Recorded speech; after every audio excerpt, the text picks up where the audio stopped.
On Impact 4, a night owl in tennis shoes. 54 years old. Some people think this man is crazy. You might think so too. But this running man could care less. I'm Andy Pearson. You'll meet one of Nashville's fixtures in the middle of the night. Coming up next in Impact 4.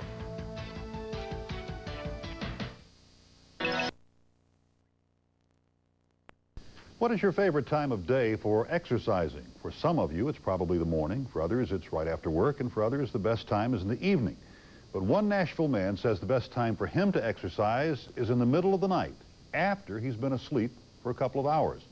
Andy Pearson is here with Impact 4 and Nashville at Night. Where'd you find this guy? Well, it was one of those strange things. Gary Knox and I were out about 6 weeks ago, photojournalist Gary Knox, and it was snowing outside. It was about 38 degrees. And I'm driving down West End, 3 in the morning, can't go to sleep. And I look over and I see this man running with his dog. And I don't usually do this, but I yelled out the window at him and said, "Do you always run at 3 in the morning?" Well, you're about to see the answer.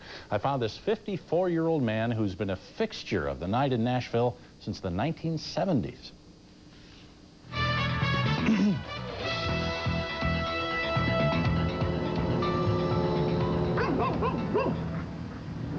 It's a time when the city neither stops nor goes, only flashes yellow. When the wind blows coldest. When sounds that would be buried in daylight come alive over the nighttime stillness. A time of day most men and beast would not claim as their own, except for a select few. Hey, 2 o'clock until 4 o'clock. That's my time. If I'm in New York, if I'm in Chicago, if I'm in Phoenix, and I've been, you know, all these places, everywhere I am at this time of the morning, I get up and I do me an hour and 25, 30 minutes. Move on, dog.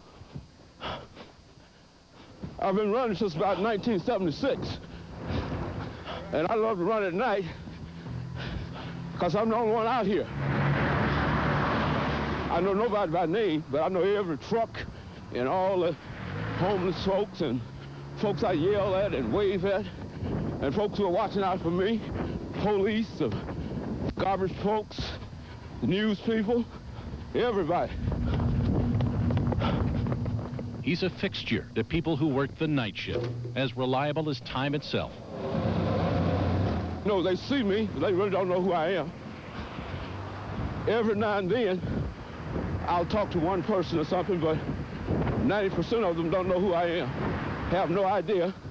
They only know they see me out here almost every morning, about the same time. He's the running man. His name is James Haney, Dr. James Haney, a professor of history at Tennessee State University. His weekly routine has been the same for 20 years.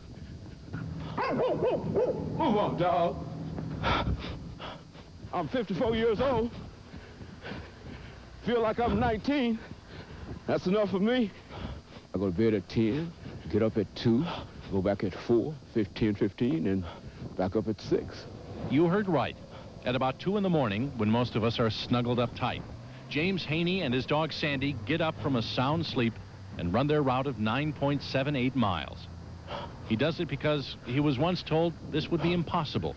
Back in 1975, my grandfather accidentally shot me in the leg with a .38 caliber pistol. Excuse me. And I was told that I would never be able to walk again unless I started to use the leg. And of course, as soon as I got out of the hospital, I started running around the yard here. And after a week of that in the yard, went down to the local high school. And after about 6 years of that, I decided to go downtown. You won't see him wearing headphones or taking his pulse. His shoes don't pump up. James Haney just runs. Down West End, past Vanderbilt. Morning. Up and down the deserted streets of downtown Nashville. To the banks of the Cumberland River. Down to First. It's 9 7/8 of a mile down to the foot, all the way greeting and waving to people he's seen for nearly a third of his life. Well, man, how you doing this morning? Good, you? All right. James Haney does this 5 days a week. Same time, same route, same distance. I I can't see any disadvantages in this at all. And this is what I do, and I love it. I'm not doing this with people. And if they think I'm crazy, well, I can appreciate that. I just believe in the human personality, and I believe that we can do anything that we want to do once we make up our minds to do it. It takes an hour and a half out of my day, and I think it's worth it. Plus, it requires discipline, and I think I got that. And that makes me feel good about myself. Gives me greater self-esteem, and I can get out and meet the world better. As he makes that last block toward home, there's no one there. No welcoming committee at the finish line. No one to notice. Before he goes back to his wife and children in his warm bed, there's always a prayer of thanks that he's been able to put one foot in front of the other for another night. Oh, thank you, Lord.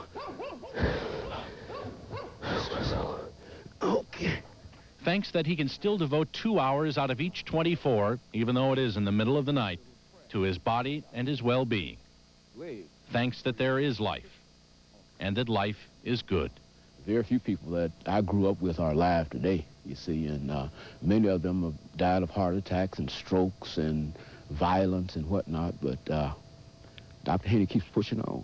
And I tell folks that I'm going to be around here a long, long time. I'm going to be around here at least 100 plus. I mean, that's what I'm looking for, you know. In fact, Dr. Haney says he plans to live to be 120. Very Willard Scott. Now, does the doctor ever have problems out there? Anybody ever attack him or try to rob him or anything? Never. In 20 years. Really? Never had a problem. In all those cities, too. But he says the biggest threat is the cars, you know, coming out from the clubs late at night, so he doesn't run on Saturday. Yeah. Very impressive. I'm amazed he goes to bed, wakes up, and does this. Yeah, and he's refreshed. That's amazing. Goes back to bed. Demetria. Ahead on the scene at 6, they don't call him Mr. Fix-It for nothing.